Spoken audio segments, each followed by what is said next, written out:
নমস্কাৰ বন্ধু বান্ধৱীসকল, মুন তেজপুৰীয়ান ভ্লগলৈ আপোনালোক সকলোকে স্বাগতম জনাইছোঁ। আকৌ এটি নতুন ভিডিঅ'লৈ মই আপোনালোকৰ ওচৰলৈ আহিলোঁ। আজি মই উপস্থিত আছোঁ সাংস্কৃতিক নগৰী তেজপুৰৰ জামুগুৰি হাটত।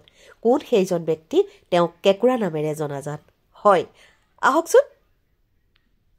ভাওনাত নাৰদৰ অভিনয় কৰি বিভিন্ন মঞ্চত ৰাইজৰ সমাদৰ বুটলিবলৈ সক্ষম হোৱা আৰু কেঁকুৰা নামেৰে পৰিচিত এয়া প্ৰাঞ্জল হাজৰিকা। নমস্কাৰ।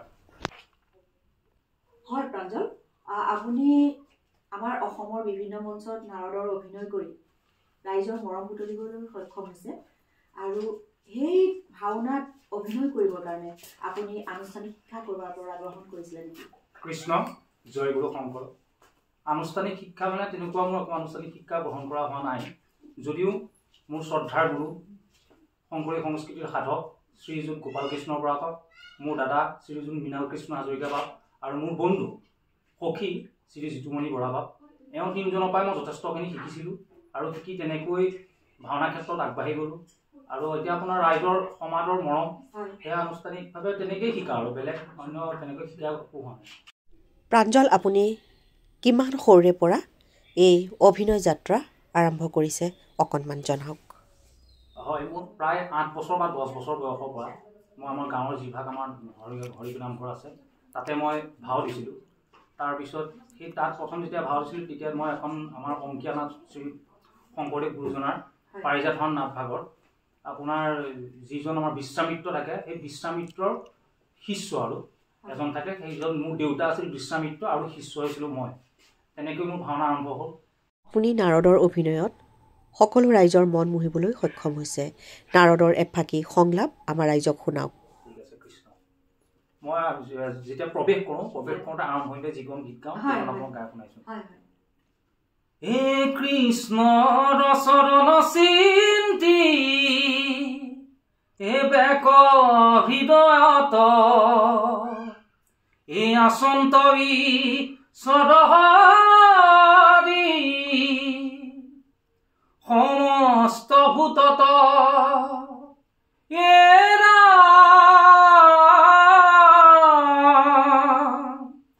হেন জানি এ প্ৰাণী সক এৰিবা সতকাৰ তেবে বিষ্ণুতৰতি এ হৈবে ক তোমাত এ শ্ৰৱণ এ কীৰ্তন স্মৰণ এ বিষ্ণুত এ কৰিবাই এ দেহ অৰ্পণ। নাৰায়ণ নাৰায়ণ নাৰায়ণ। অতি সুন্দৰ। আপোনাক কথা এটা সুধো। আমি জানো আপোনাৰ নামটো প্ৰাঞ্জল হাজৰিকা, কিন্তু সকলোৱে আপোনাক কেঁকুৰা বুলি কিয় কয়? কেঁকুৰা বুলি কোৱা এটা বৰ ডাঙৰ ৰহস্য আছে। মোৰ দেউতা হেনো আমাৰ মানে আয়েকৰ কোচত হেনো কোলাত সৰুতে আৰু দেউতা হেনো কোলাত সোমাই থাকোঁতে দেউতাক মানে তেতিয়া আয়েকে কৈছিলে যে তই মোৰ কেঁকুৰা নিচিনাকে তই মোক খুলি খুলি খালি, আজিৰ পৰা মই তোক কেঁকুৰা বুলিয়ে মাতিম। তেনেকৈ দেউতাক কেঁকুৰা বুলি মাতিবলৈ ধৰিলে। তাৰপিছত মোৰ জন্ম হ'লো। মোৰ জন্ম হৈছে মই যেতিয়া ডাঙৰ হৈ লাহেকৈ আহিলোঁ, মোক মানুহে আকৌ দেউতাৰ নামটোকে আকৌ মোক কেঁকুৰা দি মাতিবলৈ ল'লে। মাতিবলৈ হ'লে নামটোত কিবা এটা মই ইউনিক পাওঁ, ভাল পাওঁ। আৰু কেঁকুৰা এজন মানুহৰ নাম এটা কেঁকুৰা হোৱাটো ইমান বেয়া কথা নহয়। কেঁকুৰা হ'ব পাৰে। তেতিয়াৰ পৰা মই ভাবিলোঁ মই ক'ৰবাত যদি কিবা চিনাকিও দিওঁ তেতিয়া মই নামটো কোৱাৰ আগত কেঁকুৰাটো কৈ লওঁ। মোক সকলোৱে কেঁকুৰা বুলিয়ে জানে আৰু আপুনি মোক কেঁকুৰা বুলিয়ে মাতিব, মই বহুত ভাল পাওঁ। তেনেকৈ প্ৰচাৰ হৈছে গোটেই মানে আমাৰ যিমানখিনি মানুহে চিনি পায় সকলোৱে মোক কেঁকুৰা বুলিয়ে জানে। মোৰ নিজৰ যোনটো নাম শ্ৰী প্ৰাঞ্জল হাজৰিকা সেইটো কোনেও নাজানে। মানে কেঁকুৰাৰ আঁৰৰ কাহিনী এইটো। হয়, এতিয়া মই আপোনাক প্ৰাঞ্জল বুলি মাতিম নে কেঁকুৰা বুলি মাতিম? কেঁকুৰা বুলি মাতিলে মই বেছি ভাল পাওঁ। ঠিক আছে কেঁকুৰা, এতিয়া আমাক এটা সংলাপ শুনাওক আৰু। ঠিক আছে, মই আমাৰ গুৰুজনাৰ অংকীয়া নাট পাৰিজাত হৰণ তাতে মই এটি নাৰদৰ চৰিত্ৰ কৰিছিলোঁ। চৰিত্ৰটো হ'ল মানে আপোনাৰ আমাৰ যে জামুগুৰিৰ বাৰেচৰীয়া ভাওনা সকলোৱে জানে অসমত, তাত আপোনাৰ আমাৰ 19 নং কলাত মই কৰিছিলোঁ। কৰাৰ পিছত আমাৰ ভাওনাখন প্ৰথম পুৰস্কাৰ পাইছিলে। কৃষ্ণৰ গুণ গৰিমা গাই তাৰে এটা পয়াৰ আছে, সংলাপেই পয়াৰ মানে পয়াৰ আগবোৰত, সেইটোকে অকণ গাই শুনাইছোঁ। এহে ৰমেশ্বৰ জগতনি বাস এহামুনা ৰদতুৱা চৰণকু দাসা ভৰমু এদিশ দশ তোৱা গুণ গায় হামাকু আগু কৰহিউহি মায়া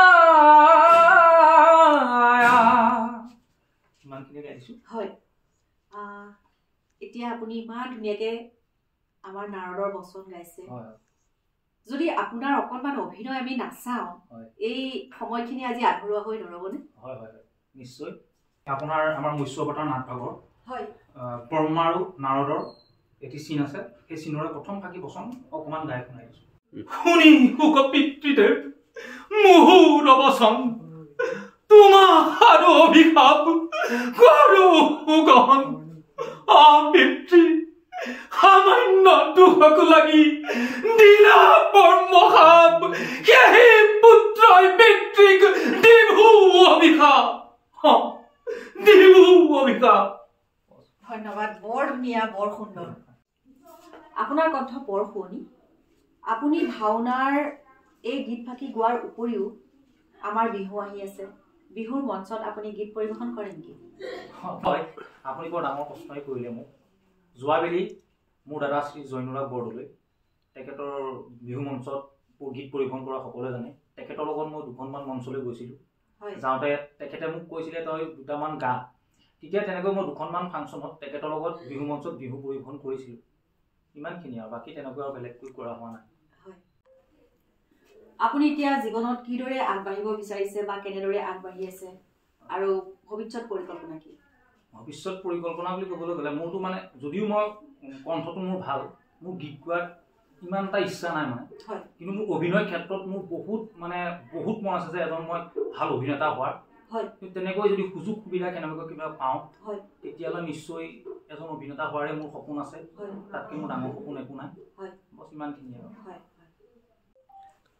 হয় প্ৰাঞ্জল আপুনি ইমান ধুনীয়াকৈ আমাক সময় দিলে আপোনাৰ উজ্জ্বল ভৱিষ্যত কামনা কৰিছোঁ আপুনি এনেকৈ আগুৱাই যাওক জীৱনত উন্নতি কৰক তাকে কামনা কৰিছোঁ আজি মই আপোনাৰ পৰা বিদায় লওঁ মোৰ ফালৰ পৰা আপোনালৈ অশেষ ধন্যবাদ আপুনি ইমানকণ সময় মোক দিয়াৰ বাবে হয় আৰু মোৰ যদি কিবা ভুল ভ্ৰান্তি হৈছে সকলো ৰাইজে যাতে ক্ষমা কৰি দিয়ে আৰু মহাপুৰুষ মাধৱদেৱ গুৰুজনাৰ এফাকি ঘোষাৰে আজি অনুষ্ঠানটো সামৰণি মাৰিছোঁ হয় হে ব্ৰহ্মায়াদি কৰি এ জীৱ জগত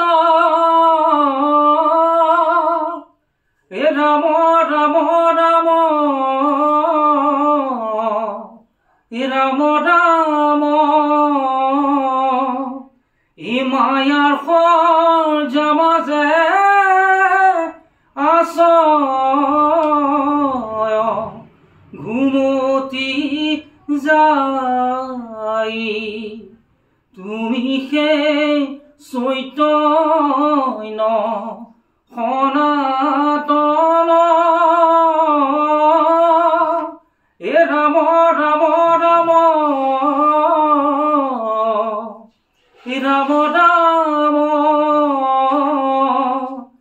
এ আমি অচেতন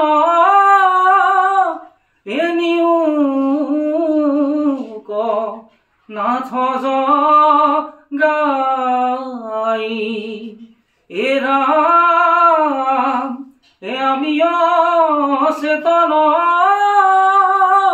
এ নিউক